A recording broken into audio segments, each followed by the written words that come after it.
Okay, today we're talking about 3 ways to make money in filmmaking. When I first walked into the American film market, it was 2005, and I remember looking at it and thinking, this is like the New York Stock Exchange of the movie business. It was incredible to see the way the business worked and the way the actual commerce of movies worked. And so what I want to talk to you today is those 3 steps that you need to kind of focus on to be successful as far as making money with movies.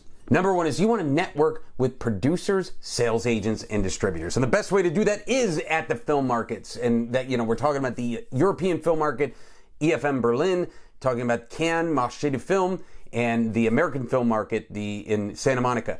And so any of those 3, and there's other ones during the year, and there's ones that are smaller, and there's ones that are TV focused, but when you're going to these markets, you're networking with the right people. Film festivals are great, okay, but a lot of times film festivals have just fans there, or a combination of fans and a very small combination of people that are in the industry, or people that are looking to get into the industry. The markets will have more of the professionals that are doing the business. So what I'm talking about is going to these markets, networking with these people, getting their business cards, getting their contact information, and following up with the people that you meet.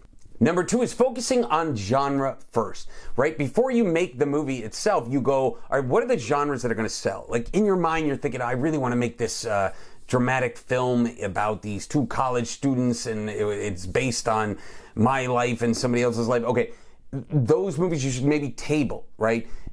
When you're looking to go, I need to be financially successful up front and prove that I can do it, stick to the genres that make money. We're talking about action, horror, potentially. Horror kind of gets flooded. There's, when you walk into AFM, you'll see 200,000 horror posters, but they do, the reason that they're up there is because they do make money. And maybe some type of family. If you want to make that drama, make it, but make it completely family oriented, make it something completely vanilla, because that can play everywhere. And so those are genres that, besides maybe some more specifics like martial arts and sci-fi that are really specific, but those even fall under the action elements as well. Those are the genres that are going to historically make you the most money. So if you focus on genre first going into it, this video is about making money, you're setting yourself up, you're stacking the deck in your favor to make the money the best way you can. Number 3, you're going to attach sellable names. And what I mean by this, it doesn't have to be A-list Angelina Jolie. It doesn't have to be, and it's going to be very tough for you as a newer filmmaker to attach somebody of that talent level and that status, right? But attaching somebody that's on a TV show, or attaching somebody that's been in a bunch of indie films and they have a recognizable face, those type of people want to work. They want to work with great scripts. Don't ever think that they're out of your reach.